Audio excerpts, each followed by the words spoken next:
नमस्कार. आपण पाहत आहात टायटल न्यूज नेटवर्क आणि ही आहे आमची विशेष पेशकश ग्रेट भेट. आजच्या या ग्रेट भेटमध्ये आमचे ब्युरो चीफ इसाक पठाण यांनी डॉक्टर सनाउल्ला खान यांच्याशी केलेली डेंग्यू या आजाराविषयीची सविस्तर बातचीत व्हिडिओग्राफर कृष्णा देवने यांच्या व्हिडिओसह पहा. पाहत आहात टायटल न्यूज नेटवर्क. मी आहे इसाक पठाण. सध्या वसमत शहर आणि तालुक्यामध्ये डेंग्यू आणि डेंग्यू सदृश्य आजाराची साथ पसरलेली आहे आणि सगळे दवाखाने यामध्ये हाऊसफुल झालेले आहेत.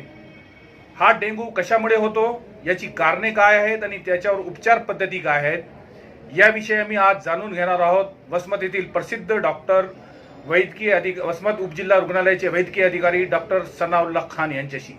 तर चला त्यांच्याशी हितगुज करूया. डॉक्टर साहेब, हे डेंग्यू जे आहे त्याची उत्पत्ती कशी होते आणि डेंग्यू होण्याचे कारण काय आहेत?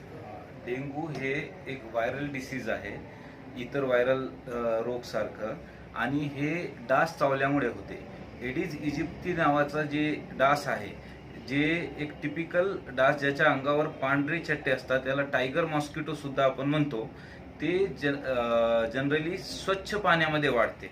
आपल्या घरात असलेले स्वच्छ पाण्याचे जे साठे असतात त्याच्यावर त्याची उत्पत्ती होते.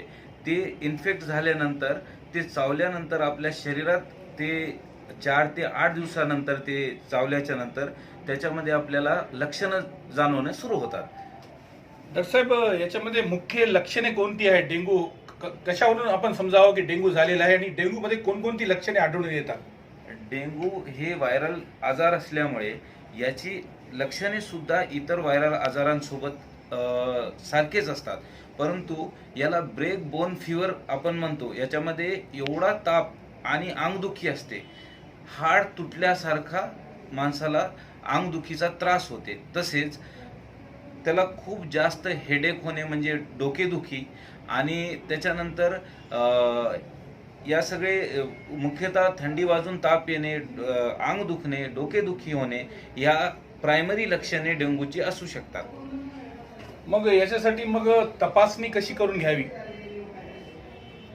पण तर आता हे जे प्राथमिक लक्षणे आपण आम्हाला सांगितलेली आहे सर्वांना, परंतु जेव्हा लक्षणे हे मोठ्या प्रमाणात होतात, जास्त प्रमाणामध्ये लक्षणे दिसून येतात, तेव्हा काय करायला पाहिजे? प्रायमरी जे आपण साधी लक्षणे म्हणलो, जसं की अंग दुखणे, डोकेदुखी होणे, थंडी वाजून ताप येणे, हे 90% पेशंटमध्ये याच लक्षणे आढळून येतात. आणि 90% पेशंटमध्ये डेंग्यूमध्ये खूप सिरियसनेस नसते. हे इतर व्हायरल सारखंच आपण याला ट्रीटमेंट करू शकतो. परंतु जेव्हा डेंग्यूचा आजार वाढते आणि प्लेटलेट, याच्यामध्ये मुख्यतः हे प्लेटलेट, आपल्या रक्ताच्या जे प्लेटलेट असतात त्याच्यावर हे व्हायरस अटॅक करते. जेव्हा हे प्लेटलेट कमी होतात त्यावेळेस पेशंटमध्ये इतर सिरियस प्रकारची लक्षणे आपल्याला आढळून येतात. जे सिरियस प्रकारची लक्षणे याच्यामध्ये अशी आहे की नाकातून रक्त येणे, अंगावर चट्टे येणे, त्याच्यानंतर पोटामध्ये पाणी होणे, छातीमध्ये पाणी होणे आणि पेशंटचं बीपी कमी होणे. हे लास्ट स्टेजेसमध्ये, म्हणजे जेव्हा पेशंट सिरियस होतो त्यावेळेसची लक्षणे आहे. परंतु या लक्षणे हे खूप कमी लोकांमध्ये आढळून येतात, जे की 10% त्याच्यापेक्षा कमी प्रमाण म्हणलं तरी आपल्याला चालेल. जसं आपण म्हटलं की डेंग्यू मध्ये माइल्ड आणि सिरियस असे 2 प्रकारचे लक्षणे आढळून येतात आणि त्याच्यानंतर मग त्याची तपासणी करतात आणि तपासणी केल्यानंतर मग उपचार पद्धती काय करतात याविषयी आपण जाणून घेऊया डॉक्टर साहेबांशी. आता आपण याच्यावर डेंग्यूवर जेव्हा बोलतो त्यावेळेस आपल्याला डेंग्यू सदृश आजार हे सुद्धा याच प्रकारचं असते. फक्त जेव्हा आपण तपासणी करतो, डेंग्यू सदृश आजारामध्ये डेंग्यूची रिपोर्ट हे निगेटिव्ह येते, परंतु ट्रीटमेंट आणि त्याचं परिणाम बॉडीवर होणारा हा डेंग्यू सारखाच असतो. आणि जेव्हा डेंग्यू पॉझिटिव्ह येते, त्याची अँटीजन टेस्ट किंवा अँटीबॉडी टेस्ट पॉझिटिव्ह येते, त्याला आपण डेंग्यू असे लेबल करतो. त्यावेळेस आपल्याला जे मेन मुख्यतः आपल्याला बघावं लागते, याच्यामध्ये प्लेटलेट्स, त्याच्यानंतर ब्लड किती गाठायले. याच्यात काय होते की अंगामधला खूप जास्त ताप असल्यामुळे डिहायड्रेशन होते पेशंटला, आणि पाण्याचा जे हे असते प्रमाण असते बॉडीतला ते कमी कमी होत जाते. मुख्य हे जे आहे आपल्याला त्रासदायक ठरते. त्याच्यामुळे आपण याच्यामध्ये प्रायमरी जे आहे ते एक डेंग्यूची टेस्ट आणि एक CBCची टेस्ट हे 2 बघत असतो. परंतु ज्या पेशंटला उलट्या जास्त व्हायले त्याच्यामध्ये आपल्याला लिव्हरचे फंक्शन बघावं लागतात, तेही वाढलेले आढळून येतात. त्याला आपण डेंग्यू हेपटायटिस असं म्हणतो. काही पेशंटमध्ये समजा त्याला डोकेदुखी अतिशय जास्त वाढते किंवा मेंदूवर सूज येण्याची शक्यता असते. हे सिरियस कंडिशनचे लक्षणे आहे, तर ते आपण त्याला डेंग्यू मेनिंजायटिस असं म्हणतो. त्याच्यानंतर काही पेशंटच्या छातीमध्ये पाणी होणे, प्लुरल इफ्युजन, काही पेशंटच्या पोटात पाणी होऊ शकते आणि बीपी कमी होते, त्याला डेंग्यू शॉक सिंड्रोम असे म्हणतो जेव्हा बीपी कमी होते. तर याच्यामध्ये जसं पेशंटची सिरियसनेस नुसार त्याचे इन्व्हेस्टिगेशन हे डिफरंट असू शकतात, वेगवेगळे असू शकतात. जसं पेशंट साधा आहे, त्याला इतर कोणत्याच प्रकारचा त्रास नाही, तर आपण CBC वगैरे करून जे नॉर्मल ट्रीटमेंट करतो. परंतु पेशंटला आपल्याला असं वाटते की बाबा पेशंटच्या पोटावर सूज आहे किंवा त्याला खोकला यायले, दम लागायले, त्यावेळेस आपण सोनोग्राफी एक्सरे करून बघतो. आणि मुख्यतः याचं ट्रीटमेंट हे ब्लड टेस्टवरच आहे, त्या ट्रीटमेंट करत असतो. किती होतात आणि प्लेटलेट देणे कधी द्यावे पेशंटला? डेंग्यू झालेल्या रुग्णाला आपण कशा पद्धतीने ट्रीट करतो, उपचार करतो त्याच्यावर? डेंग्यूला आपण माइल्ड, मॉडरेट आणि सिव्हिअर या 3 कॅटेगरीमध्ये आपण डिवाइड करतो. माइल्ड जे पेशंट असतात त्यांच्यासाठी फक्त पॅरासिटामॉलची टॅबलेट जी आपण ताप कमी करायची असते आणि ORS हे खूप उपयोगी असते. आणि समजा डॉक्टर याच्या डेंग्यूमध्ये जोपर्यंत डॉक्टर ऍडमिट व्हा म्हणत नाही तोपर्यंत पेशंटला घाई करू नये. कारण की डेंग्यू झाला म्हणजे पॅनिक होते पेशंट, बरोबर. त्याच्यामध्ये त्याला घबराट निर्माण होते. डेंग्यू झाला म्हणजे मला काहीतरी वेगळंच होणार आहे. जसं कोरोनामध्ये घबराट निर्माण झाली लोकांमध्ये, किंवा कोरोना झाला म्हणजे आता तुम्हाला काहीतरी सिरियस होईल, परंतु तसं नाही. याच्यामध्येही जोपर्यंत डॉक्टरच्या सल्ल्यानुसार ऍडमिट व्हा. परंतु जे माइल्ड सिम्पटम असेल तर डॉक्टर सुद्धा ऍडमिट करत नाही, तुम्हाला सांगतात बाबा गोळ्या घ्या आणि आपण जेव्हा प्लेटलेट वगैरे काही कमी होत असेल तर तुम्हाला ऍडमिट करू. त्यामध्ये ताप कमी करणं कसं, हे व्हायरस कोणताही व्हायरस असो, मग ते डेंग्यू असो की कोणत्याही प्रकारचा व्हायरस असो, याच्यामध्ये 100% कोणती ट्रीटमेंट नसते. आपण त्या सिम्पटमला ट्रीट करत असतो, त्या त्रासाला ट्रीट करत असतो. We do not treat the viruses, they are self limiting. म्हणजे आपण व्हायरसेसला ट्रीट करत नाही, ते स्वतः नष्ट होतात.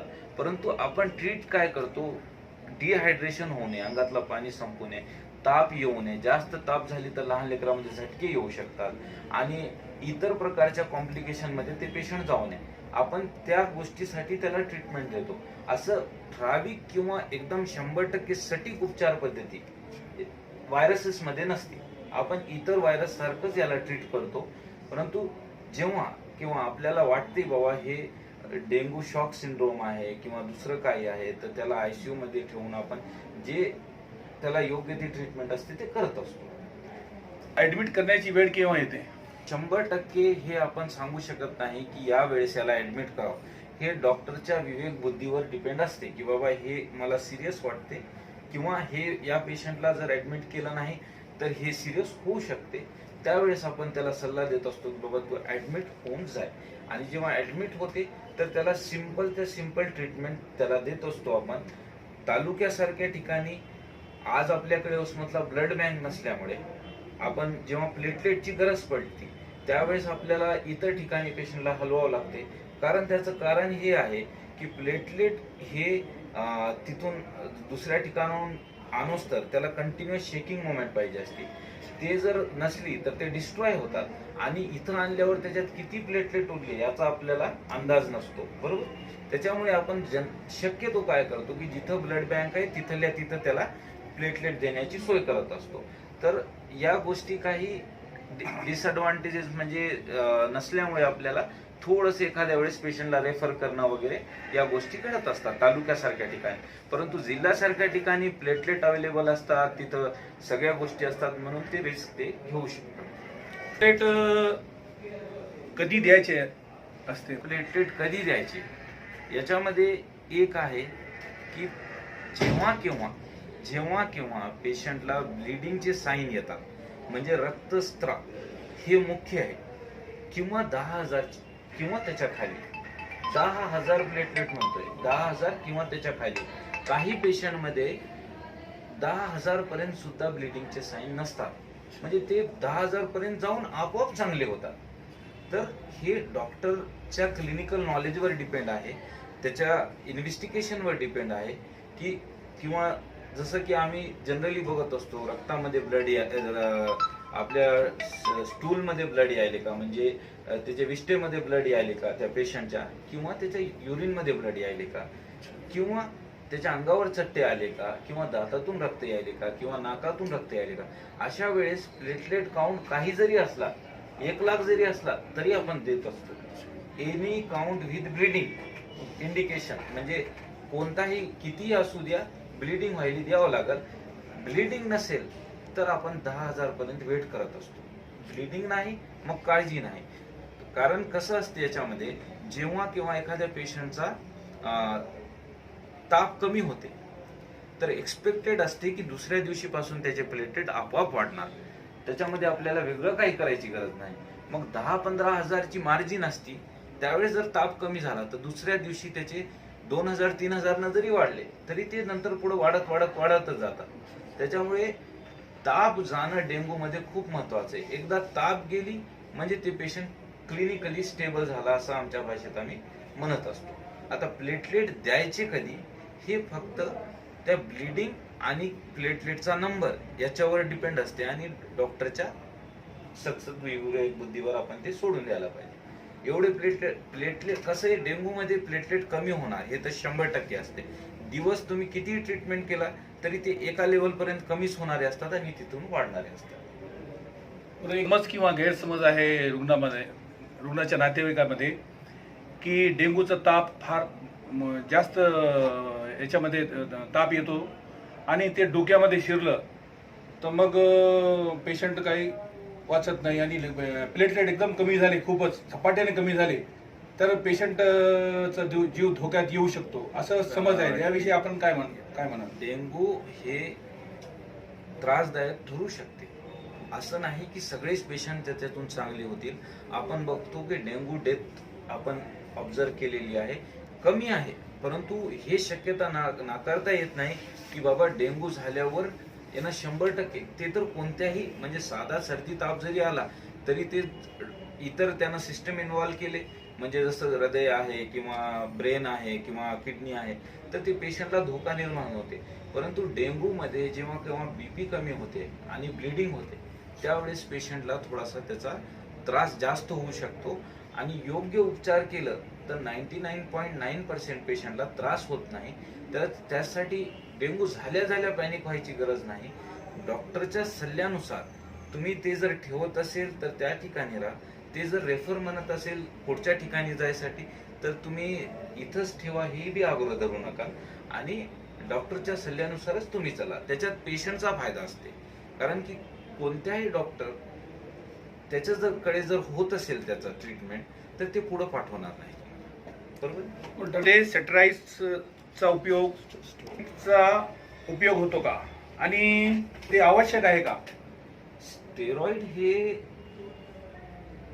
ॲज सच डेंग्यू साठी नाही. पहिली गोष्ट, स्टेरॉइड हे वेगवेगळ्या कंडिशनसाठी डॉक्टर आपापल्या बुद्धीनुसार ते यूज करतात, परंतु डेंग्यू मध्ये स्टेरॉइड देणे हे कुठंच लिहिलेलं नाही, किंवा स्टेरॉइड दिल्यावर डेंग्यू मध्ये पेशंटच्या जीवाला धोका सुद्धा असू शकते. परंतु आज कसं आहे, ट्रेंड वेगळं झालेलं आहे. इतर ठिकाणी म्हणजे पेशंटला लवकर फास्ट रिझल्ट पाहिजे कोणते, तर आता ते स्टेरॉइड जनरली डॉक्टर्स यूज करत नाही, कोणतेच डॉक्टर यूज करत नाही डेंग्यू मध्ये, आणि लोकांनीही ते इतर ठिकाणाहून घेऊन किंवा कोणी देत असेल. काही आता कसं आहे की पेरीफेरीमध्ये जे म्हणतात ना, आपण आता सध्या आपल्या कलेक्टर साहेबांनी सुरू केलेले ते अभियान की जे डॉक्टर्स आहे, म्हणजे जे बिना डिग्रीचे डॉक्टर आपण म्हणतो ज्यांना, ते तशा ठिकाणी ते लोक स्टेरॉइड आजकाल त्यांना माहीत झालेलं आहे, ते कोणत्याही बिमारीला यूज करायला लागले. त्याच्यामुळे काय होते, स्टेरॉइडमुळे तुमचा ताप लगेच जातो, तुम्हाला दुसऱ्या दिवशी बरं वाटणं सुरू होते, परंतु तुमचा आजार हे संपलेला नसते. आतून तुम्हाला जे त्रास चालू असते ते चालूच असते, मग ते काहीतरी सिरियस होऊन पेशंट येते. त्याच्यामुळे काही स्टेरॉइड जे मार्केटमध्ये खूप यूज व्हायले, जसं मिथाइल प्रेडनिसोलोन, डेक्सामेथाझोन, ओमनाकॉर्टिलच्या टॅबलेट, हे सर्रास यूज व्हायले. त्याचा यूज कमी व्हायला पाहिजे. तर ते डेंग्यूमध्ये पेशंट सिरियस होऊ शकते उलट स्टेरॉइड. हा, एखाद्या वेळेस स्टेरॉइड कधी देतात, प्लेटलेट कमी आहे परंतु त्याचं कोणताही कारण नाही, त्याला एक ITP नावाची वेगळी कंडिशन आहे, त्यावेळेस आपण ते रिकमेंडेड आहे आणि ते देत बी असतो. परंतु ते असं सर्रास डेंग्यूमध्ये किंवा इतर ठिकाणी त्याचा काहीच उपयोग नसते. ते जेव्हा केव्हा इंडिकेटेड असतात, डॉक्टर्स लोक इंडिकेटेड स्टेरॉइड देत असतात. कोणत्या उपाययोजना केल्या पाहिजे लोकांनी, नागरिकांनी? सर्वात महत्वाचं हे की डेंग्यू होऊ नये म्हणून कोणता उपाययोजना. आता हे एक छोटासा मच्छर आहे, आपण त्याला अडवू शकत नाही की ते आपल्याला चावणार नाही. आणि हे डेंग्यू एक आजार असा आहे की हे डॉक्टरला बी होऊ शकते, हे राजाला बी होऊ शकते आणि हे महाराजाला बी होऊ शकते. मच्छर कोणाकडे जाईल याची काहीच आपल्याला माहिती नसते. त्याच्यामुळे स्वच्छता परिसराची, त्याच्यात बी जे आपले स्वच्छ पाण्याचे साठे आहे त्यांना कोरडे करणं, कोरडा दिवस पाळणं हे सर्वात महत्वाचं आहे. आणि घरात जर मच्छर असतील तर आपण मस्किटो रिपोलंट वगैरे जे यूज करतो ते यूज करणं आवश्यक आहे. लहान मुलांना खेळायला जात असताना पूर्ण कपडे घालणं आणि मच्छर जिथं आहे त्या ठिकाणी आपण थोडंसं मुलांना खेळण्यासाठी न पाठवणं, अशा गोष्टी आपण करायला पाहिजे. इतर गोष्टी तर आजूबाजूची स्वच्छता असल्याशिवाय मच्छरची उत्पत्ती, डासांची उत्पत्ती होणार नाही. डास हे जनरली घाण याच्यातच वाढते, परंतु डेंग्यूचा थोडा वेगळा आहे. डेंग्यू हे स्वच्छ पाण्यात वाढते. त्याच्यामुळे कोरडा दिवस आपण केला पाहिजे. पाणी झाकून. वसमत येथील प्रसिद्ध डॉक्टर सनाउल्ला खान वैद्यकीय अधिकारी उपजिल्हा रुग्णालय वसमत, आणि त्यांनी आपल्याला सविस्तरपणे डेंग्यू आजाराविषयी माहिती दिलेली आहे. धन्यवाद डॉक्टर साहेब. किती झाले होते प्लेटलेट कमी? माझे 60,000. 60,000. अच्छा, आता किती आहे? आता 63. अच्छा अच्छा. म्हणजे आताच प्रोसेस चालू आहे. कुठे जातात? काय झालं होतं? केव्हा झालं? प्लेटलेटची. ठीक आहे, थँक्यू.